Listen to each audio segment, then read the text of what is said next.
سلامونه ګرانو دوستانو، خدای دې چې روغ او جوړ اوسېږئ. لکه څنګه چې تاسو ولیدل موږ په دغه والیبال سالون کې والیبال وکړه، والیبال هم وکړ. د افغانانو ټیمونه لرو دلته، الحمدلله ښه ښکلی والیبال کوو.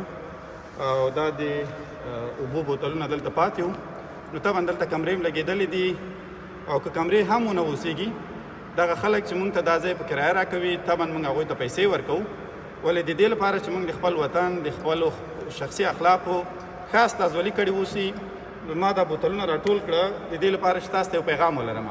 پیغام دا ده چې په دې بوتلونو باندې نه زما تعلیم کم څه، نه زما په شخصیت کې کوم کموالی یا کمښت راغی، او نه ماته کوم تاوان رسوي. برعکس ګټې یې څه دي؟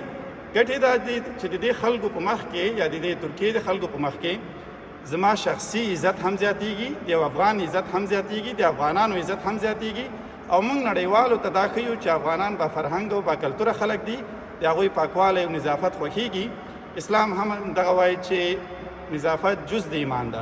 نو د دې لپاره چې موږ د افغانستان څخه هم ښه استازولي کړې اوسي، دا بوتلونه مې راټول کړه او تاسو دا کثافتدانیانې ګورئ.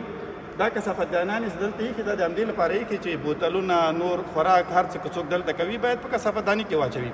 موږ کې د دې ځای کرایه ورکوو، هغه د دې لپاره نه ده چې موږ دا حق ځان ته ورکړو تر څو دا ځای چټل کړو او دلته هر څه پکې واچوو. دا کثافتداني، دا بوتلونه، دا دلته باید موږ پکې واچوو.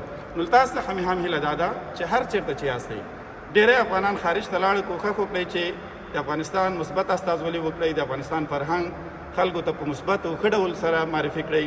ما په افغانانو رشخند وهئ، ما په ځان رشخند وهئ، ما د افغانستان کلتور په منفي ډول معرفي کوئ خلکو ته. نو هیله لرم چې دا ویډیو مو خوښه سوي اوسي. د راتلونکي پیغام سره به یو ځل بیا له تاسو سره واوسېږم. نړۍ مننه.